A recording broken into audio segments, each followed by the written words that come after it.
Halo guys, bertemu lagi di ide. Ada yang cekan? Enggak. Kali ini kita akan makan sesuai di teks. Sesuai di teks.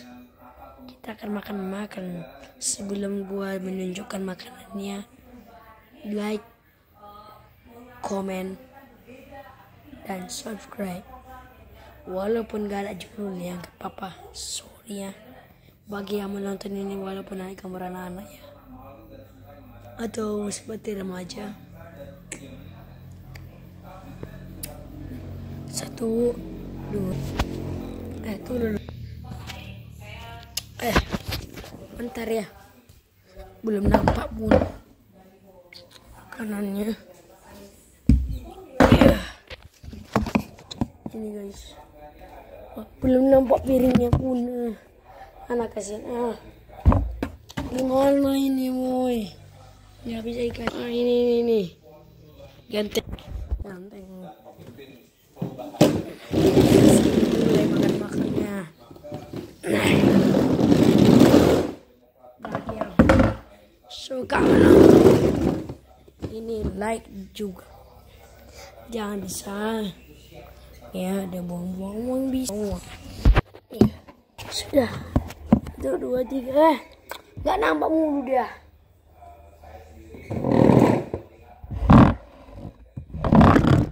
Ada. Kenapa ini? Bentar ya.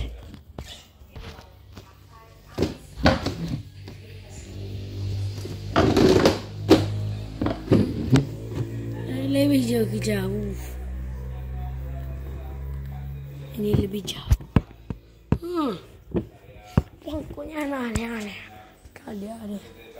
Gak ada yang serupa ini. Atau dibalikkan ini.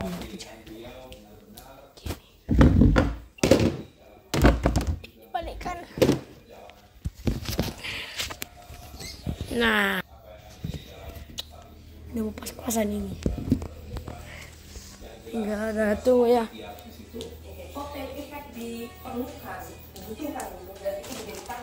Kembalikan. Di situ ada tisu di sana, bilang baru aja. Ya.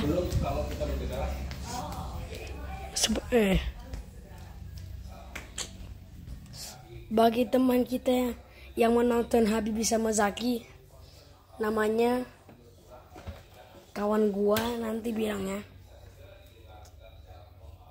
di depan TV gua. Di depan TV gua. Kau ingat? Maksudnya kita akan makan. Dengar momik? Tertutup suaraku. Ya. Bentar ya.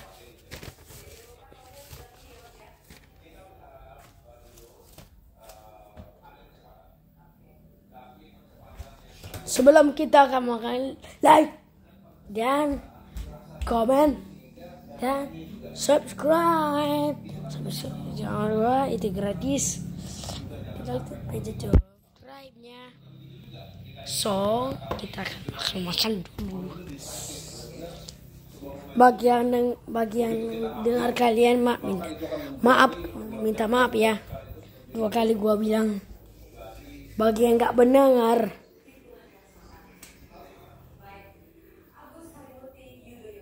cara mencuci tangan yang benar. Lihat. Cara mencuci tangan yang benar.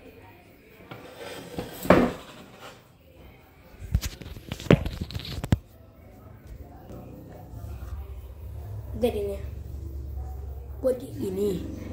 Putar gini. Lewat arah panah. Sambil kita belajar cuci tangan ya. Kalau bagi mau biar nggak batuk, pilek, demam,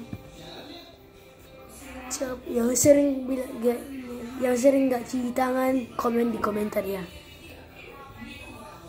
Caranya gini, usap tangannya segini, arah berlawanan, seperti ini ya. Ambil sabun, Ambil sabun.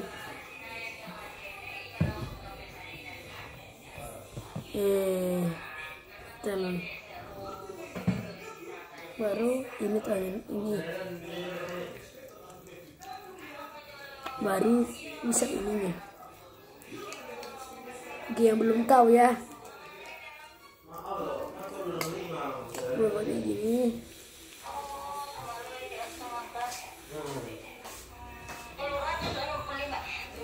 Wah ya.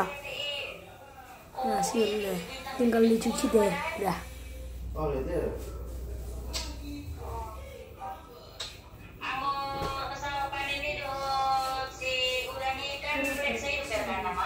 Si gudang eksai yang usaha apa nih ligin jo keluarga nah di sini non kan dia tuh dia mulai. Jadi mengpalraan senai kirim baca kainan. Ah, jadi. Oh, Bentar.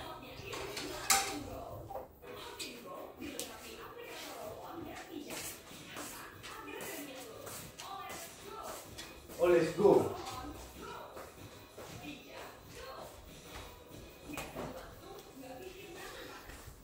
Bentar.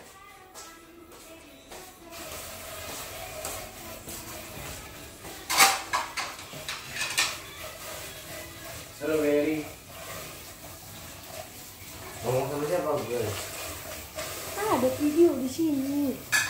Ada video di sini. Mana video? HP-nya. Video apa itu?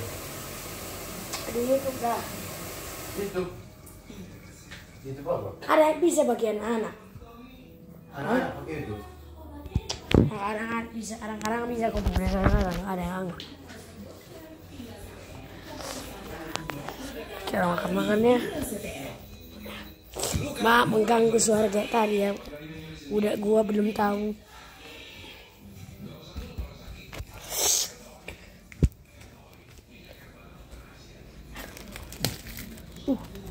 Nembus cuy. Bentar ya.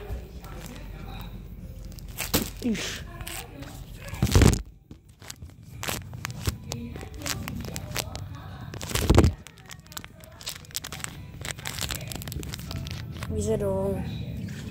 Nah.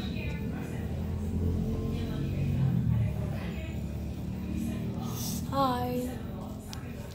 Kan mau makan milk coklat ya. Walaupun udah lama ini.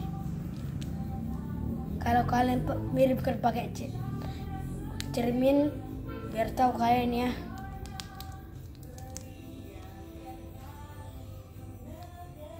Lama ini.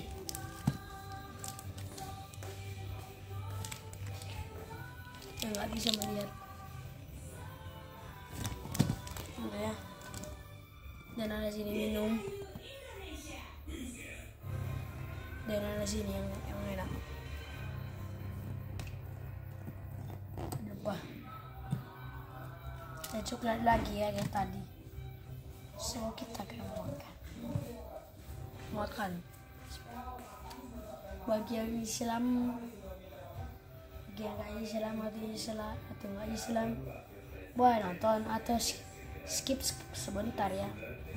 Bismillahirrahmanirrahim. Allahumma barik lana fi ma razaqtana wa qina adzabannar. Amin.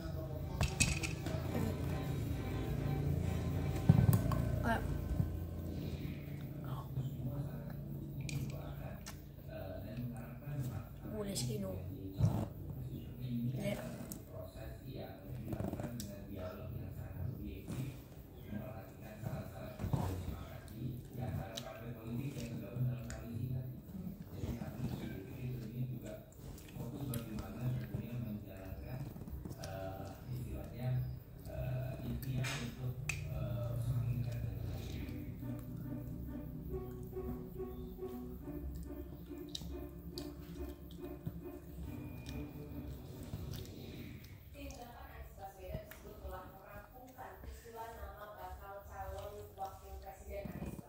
Nah,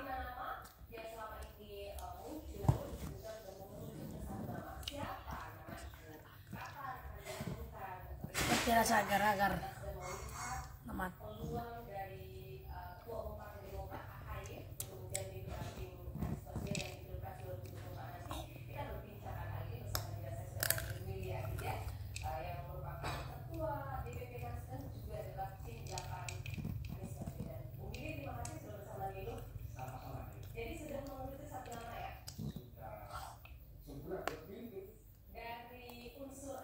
Menemani kalian makan. Ini bukan teh manis ya, ini malah ini nih.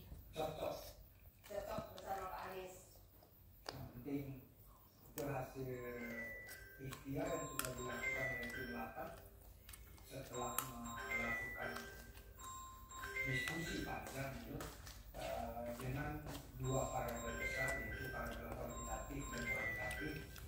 Untuk variabel kualitatifnya ada beberapa tokoh yang kami salami. Kalau dalam diskusi yang dalam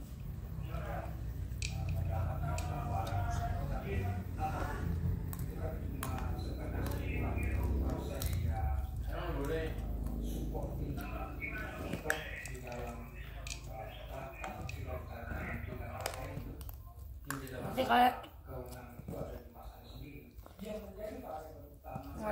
secara berbangun dengan aspirasi dan berkembang ya, dia itu menjadi begitu Mbak. Di sana ada faktor elektoral, di sana ada faktor konsolidasinya dan lain sebagainya.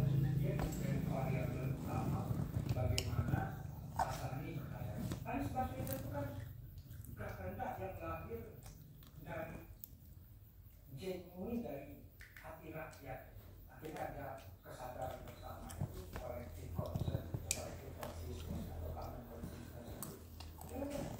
Kita bersama Anies untuk memimpin. tahu kalian pernah gua makan minum nonton Mr. Beast versi bahasa Indonesia, Bros Diamond. Gua ngerti bahasa Inggris sedikit, sedang kawan-kawan tuh udah ya.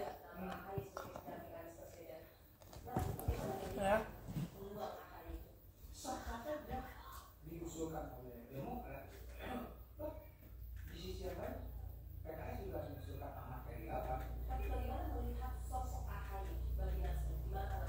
AHY seorang ketua partai yang muda, ganteng, punya basis dukungan.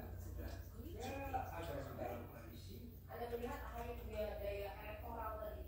Ya, kita kalau elektoral kan basisnya survei. Tapi variabel yang kita dukung adalah not only quantitative approach, but also qualitative. Kali ini kita akan bahas Jeff Dekila yang dikenal sebagai pembunuh yang berwawasan.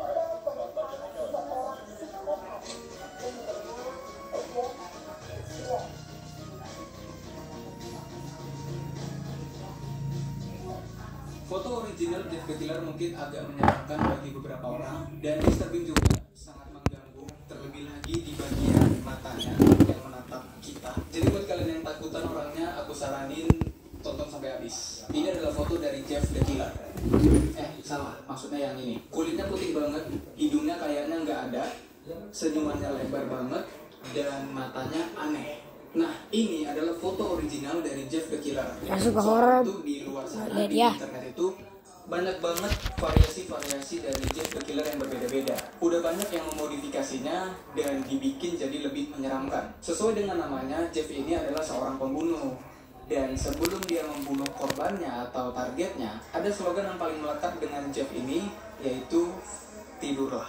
Tentu ini adalah seorang pembunuh yang sangat menyeramkan dikarenakan penampilannya yang seperti itu. Udahlah pembunuh, penampilannya juga disturbing. Tentu foto ini memiliki sebuah cerita di belakangnya. Jadi ceritanya ada seorang anak laki-laki yang bernama Jeff dan dia memiliki kakak yang bernama Liu atau Louis. kakak laki-laki. Nah, mereka pindah ke kota yang baru bersama kedua orang tua mereka. Nah, tapi sayangnya kehidupan mereka nggak tentram di sana. Jadi suatu hari Jeff dan Leo itu dihadang oleh preman setempat. Jeff pada akhirnya melawan dan berhasil melukai mereka. Namun sayangnya ada laporan yang datang ke kantor polisi dan Leo atau Louis yang disalahkan atas kejadian tersebut. Nah, hal itu membuat Jeff merasa putus asa dan merasa bersalah. Dan ya, itu membuat Jeff merasa tertekan dan dia menjalani hari-hari yang buruk. Tapi suatu hari Jeff bertemu lagi dengan preman yang tadi. Jeff pun dibully, wajahnya kemudian disiramkan oleh alkohol dan juga pemutih, sehingga itu membuat wajahnya menjadi cacat. Trauma dengan hal tersebut dan memiliki wajah yang cacat, itu membuat Jeff menjadi gila. Jeff kemudian merobek wajahnya, lebih tepatnya di bagian bibir sini ke pipi dikoyak, dan itu dibuat seperti seolah-olah sedang tersenyum. Dia juga membakar kelopak matanya sehingga matanya itu terlihat seperti melotot. Dan dia mulai melakukan pembunuhan mulai dari orang tuanya yang dia bunuh ketika mereka sedang tidur. Dan ya, dia menggunakan slogannya sebelum membunuh orang tuanya. Jeff juga membunuh saudaranya Louis atau Leo yang baru saja keluar dari kantor polisi. Dan ya, begitulah cerita dari Jeff the Killer. Terima kasih sudah nonton dan sampai jumpa di next video.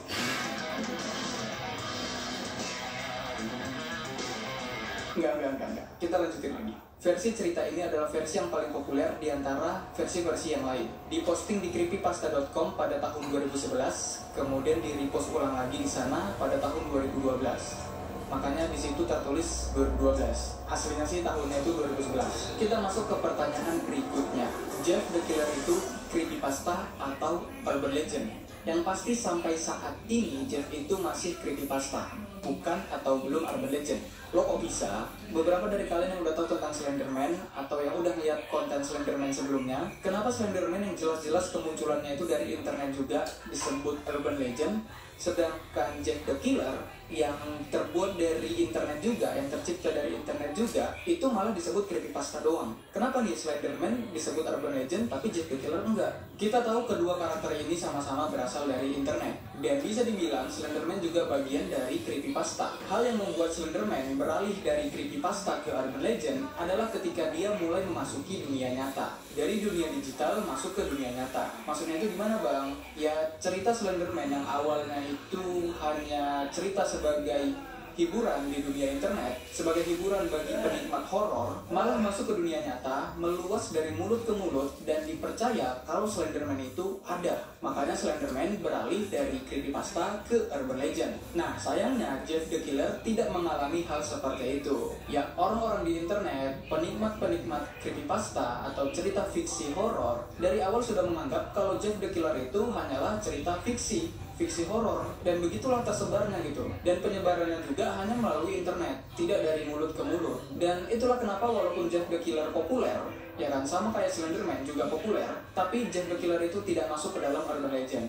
Dia tidak melangkah ke dunia nyata, masih di dunia digital aja. Cuman ingat kembali kata-kataku di awal tadi, sampai saat ini, sampai video ini dibuat, Jeff the Killer itu masih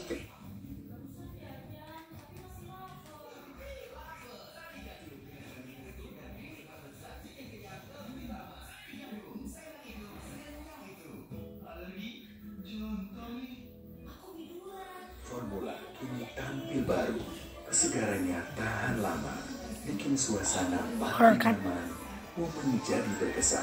Karena segar tahan lama, ada formulanya.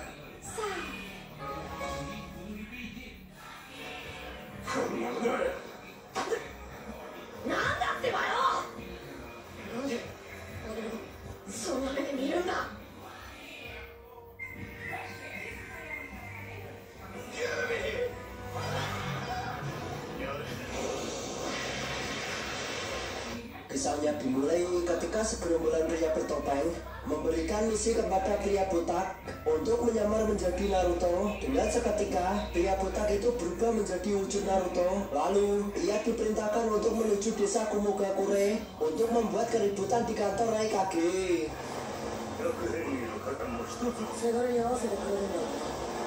pria buta itu memasukkan asap beracun ke kantor Raikage yang membuat bawahan Raikage pun berjoget kayak main TikTok. Setelah capek berjoget, mereka pun pingsan. Raikage yang tak mengerti apa yang terjadi, ia pun terkejut. Raikage yang terkena efek dari asap itu, ia juga ikutan goyang kargoe. Dengan mudahnya, Raikage pun teler dan pingsan. Tiba-tiba datanglah sesosok pria berjubah hitam yang menyerang Raikage dan jebret. Yang ternyata itu adalah jurus bayangan Raikage. Raikage pun langsung melacak baku hantam pria berjubah hitam itu. Singkat cerita, jubah hitam pria itu pun rusak dan muncullah wujud Naruto. Setelah itu, pria jubah hitam pun langsung pergi meninggalkan Raikage. Keesokan harinya, di kantor Hokage di Konoha, Naruto dipanggil oleh Hokage kelima. Berdasarkan gambar penyidikan, Naruto dituduh melakukan kejahatan yang dilakukan tadi malam. Naruto pun terkejut, ia juga dibela oleh Sakura. Namun, Hokage kelima sudah menetapkan Naruto sebagai tersangka. Naruto mencoba menjelaskan apa yang terjadi. Naruto menjelaskan bahwa tadi malam ia makan ramen bersama teman-temannya. Hokage kelima tak percaya. Ia memerintahkan Yamato untuk mengurung Naruto ke penjara kayu. Alhasil, Naruto dicap sebagai penjahat yang berasal dari desa Konoha. Naruto dikirim ke penjara internasional. Penjara itu bernama Haoshoki yang berisikan buronan atau tahanan yang berasal dari 5 negara besar. Setelah sampai di penjara itu, Naruto dipasangi sebuah segel. Orang yang mempunyai segel itu, maka ia tak akan bisa menggunakan cakranya. Naruto mencoba menggunakan sebuah jutsu, namun tiba-tiba kepalanya mumet, pusing dase. Jin yang dihasilkan Naruto tiba-tiba langsung menghilang. Ia pun terjatuh. Naruto merasakan seperti terbakar tubuhnya. Efek dari ia mengeluarkan cakra ketika ia disegel menggunakan segel itu. Alhasil, Naruto pun pasrah. Ia dibawa ke sel tahanan. Ia bertemu dengan seseorang yang memiliki mata yang unik. Orang itu berkata, kau sudah terjatuh ke dalam lubang yang dalam, maka jangan lagi kau menjerumuskan dirimu ke dalam lubang yang lebih dalam lagi. Naruto tak mengerti apa maksud ucapan orang itu. Beberapa lama kemudian, Naruto dimasukkan ke dalam sel tahanannya. Ketika Naruto tertidur, tiba-tiba datanglah seseorang yang menggunakan jubah hitam. Naruto diculik lalu dibawa ke laboratorium rahasia yang dimiliki oleh kepala penjara yang bernama Mui. Ketika Mui ingin meneliti tubuh Naruto, tiba-tiba, bam! Yang ternyata itu hanyalah bayangan milik Naruto. Sedangkan Naruto sendiri menggunakan jurus kamuflase. Mengetahui dirinya dalam bahaya, Naruto mencoba kabur dari penjara itu. Akan tetapi, penjara itu menyimpan banyak misteri jebakan yang membuat Naruto hampir saja mati terkena jebakan yang ada dalam penjara itu. Mendengar teriakan Naruto, tiba-tiba anjing-anjing penjaga pada datang. Naruto yang kelelahan, ia langsung terjatuh dari genteng. Naruto digigit oleh anjing-anjing itu. Lalu Naruto dibawa ke ruang isolasi yang gelap gulita sebagai hukuman karena ingin kabur dari penjara. Di dalam ruangan yang gelap itu, Naruto mendengar sebuah suara. Jika kau ingin keluar dari penjara ini dan menghilangkan segel yang ada dalam tubuhmu, kau harus mengalahkan Mui. Keesokan harinya, Naruto menemukan Mui untuk mengajak baku hantam alias Baiwan. Naruto mencoba menyerang Mui, namun serangan Naruto tak berhasil mengenai Mui. Naruto tak berdaya menghadapi Mui, yang pada akhirnya lagi-lagi Naruto dibawa ke ruang isolasi yang gelap gulita. Mui sendiri adalah seorang kepala penjara yang memiliki ambisi untuk membuka kotak legenda, kotak yang bisa mengabulkan segala keinginan yang ada di dunia. Di sisi lain, Naruto yang sudah dikeluarkan dari ruang isolasi, ia mendapatkan apresiasi dan pujian dari tahanan lain. Karena Naruto adalah orang pertama dan satu-satunya orang yang berani melawan Mui. Karena sudah mengetahui cara menghilangkan segel yang ada di dada mereka, yaitu dengan cara mengalahkan Mui.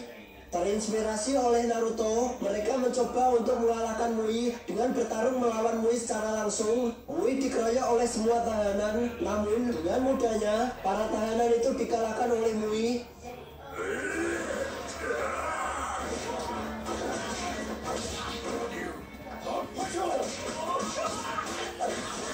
Mui membakar salah satu tahanan yang berani menentangnya untuk memberikan pelajaran kepada tahanan lain agar tak sekali-sekali berani melawannya lagi.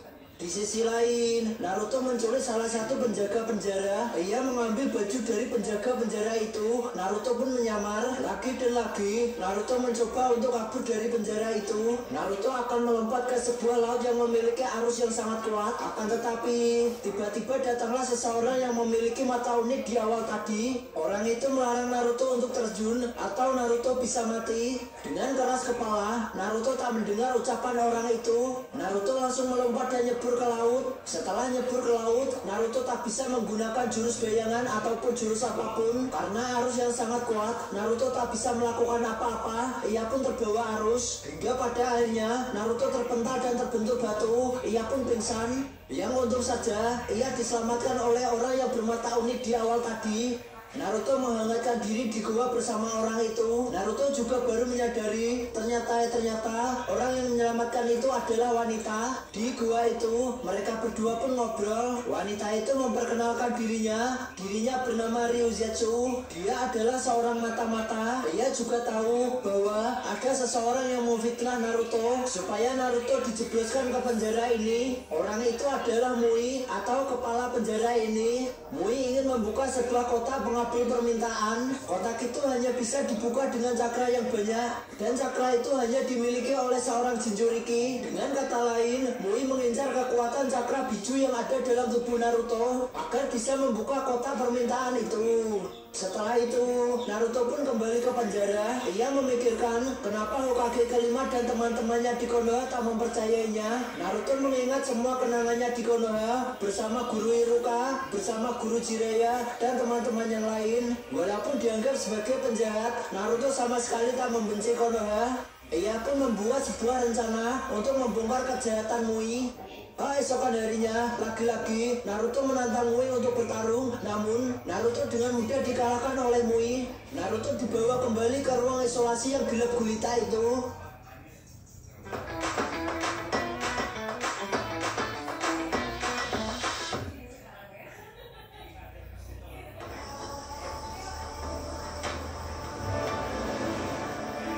Negeri Aetheria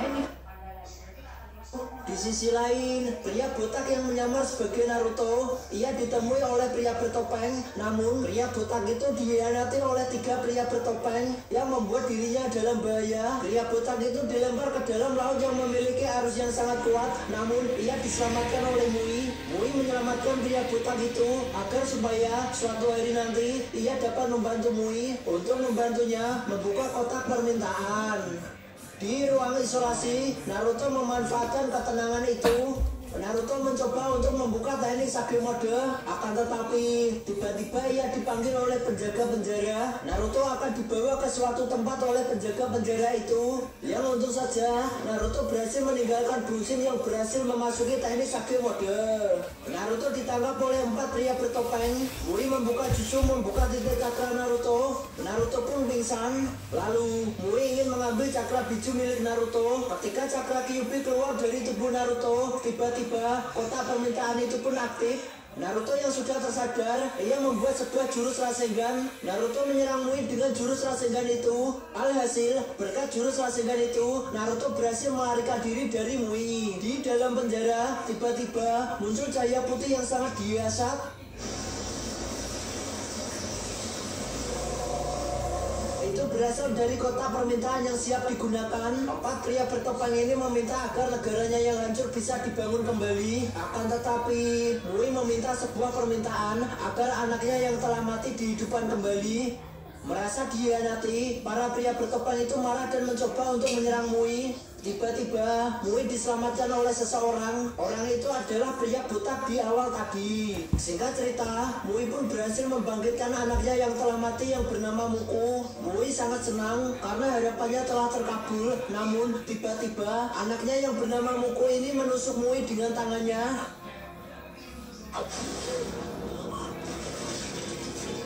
Mui pun langsung terjatuh tak berdaya. Naruto yang melihat hal itu, ia marah kepada Muku karena telah melukai ayahnya sendiri.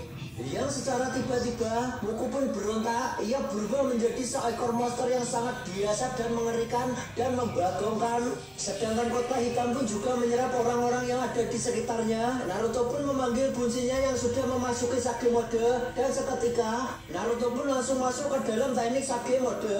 Ryuzetsu pun terkejut. Ternyata Naruto memiliki kekuatan yang sangat dahsyat. Naruto mengeluarkan Odama Rasengan untuk menghancurkan kotak permintaan itu, dan tiba-tiba jebret.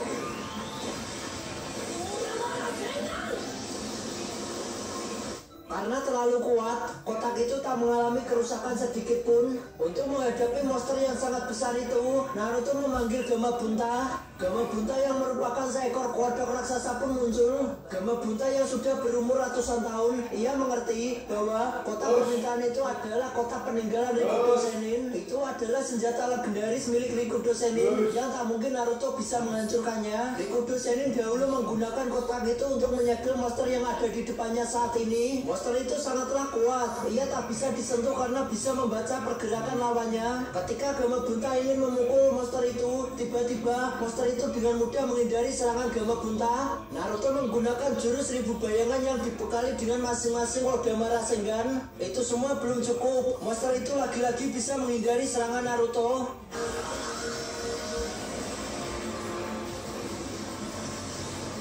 Karena serangannya terus-terusan tak berhasil, Naruto mengeluarkan pantun, "Ada udang di balik batu. Bagaimana sih cara ngalahin kamu?" Monster itu menjawab, "Kamu nanya, kamu bertanya-tanya." Gama Bunta berkata, "Si Bagong itu tak akan memberitahukan kelemahannya." Karena disebut Bagong, monster hitam itu langsung marah. Ia mengeluarkan peluru-peluru yang sangat sakti dan jebret. Monster hitam itu pun berkata, "Berani-beraninya kau menyebut aku Bagong. Bajindul, bajindul."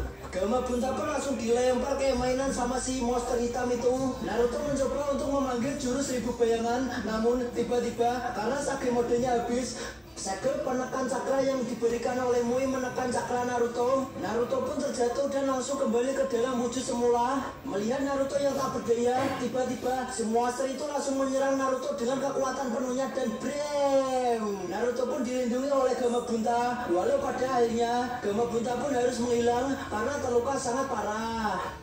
Ketika Gama Bunta menghilang, monster ini menyerang kembali dengan serangan keduanya. Naruto pun pasrah, ia tak akan mampu bisa menghindar lagi. Namun tiba-tiba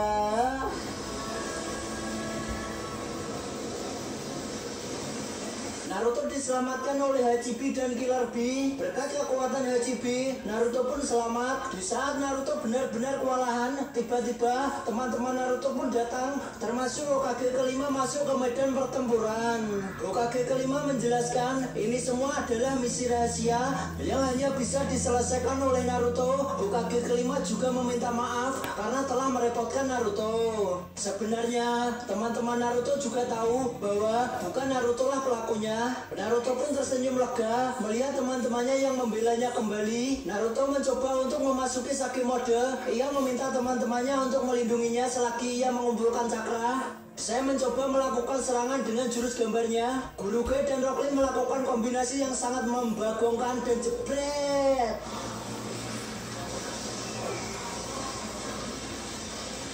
Kerjasama yang sangat membagongkan antara teman-teman Naruto dan Naruto. Kakashi mengeluarkan jurus Raigiri Aku Butuh Gising, sedangkan Iji mengeluarkan jurus Mata Katarak alias Mata Byakugan. Pada akhirnya Naruto berhasil memasuki Sage mode dan jebret. Kelenger kau kelenger. So bring the noise. Bring the fire. Naruto berhasil memukul monster itu dengan teknik bela diri dari Gunung Myogoku. Naruto langsung unggul karena bisa membaca gerakan musuh menggunakan teknik Sage mode dan cakra alam yang ada di sekitarnya. Teman-teman Naruto langsung kagum kenapa tiba-tiba Naruto memiliki kekuatan yang sangat hebat. Tsunade menjelaskan bahwa seseorang yang telah menguasai teknik Senin mode dengan sempurna, kekuatannya bisa dibilang sudah setara dengan Biju atau lebih kuat daripada Biju. Sumber cakra Biju yang sangat banyak juga berasal dari cakra alam alam. Sedangkan cara kerja teknik senin mode ini adalah dengan cara menyerap cakra alam dan menyatu dengan alam, menghasilkan sebuah kemampuan yang sangat hebat melebihi manusia maupun biju. Naruto mengeluarkan Super Odama Rasengan yang sangat besar, namun tiba-tiba cerot. Naruto menusuk Goku monster itu bersama Ryuzetsu. Kekuatan Odama Rasengan langsung hilang. Yang tiba-tiba Mui bangkit kembali. Mui membayangkan kebersamaannya bersama anaknya di masa lalu. Mui mengaktifkan segel yang akan bisa menekan cakra anaknya alias di monster itu. Monster itu terbakar dan ia tersegel ke dalam segel penekan cakra. Naruto yang terluka, ia mengeluarkan jurus terakhirnya yaitu Rasen Shuriken. Alhasil, Rasen Shuriken itu berhasil mengalahkan sang monster.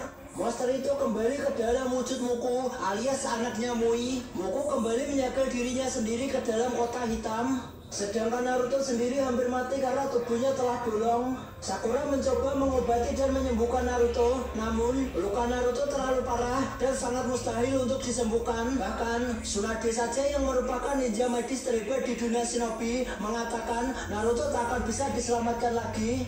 Teman-teman Naruto merasa shock, termasuk Bebek Hinata. Yang tiba-tiba datanglah Ryuzetsu. Ryuzetsu mengaktifkan Ryuku no Tensei no Jutsu, jurus terlarang yang memberikan energi kehidupan kepada Naruto. Dan setelah menggunakan jurus ini, maka Ryuzetsu akan mati. Berkat Ryuzetsu, Naruto pun selamat. Ia langsung diobati oleh Tsunade, ninja medis terhebat di dunia shinobi. Pada akhirnya, film pun tamat.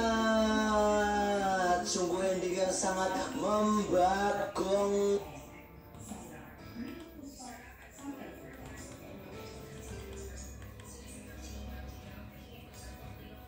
Tamat.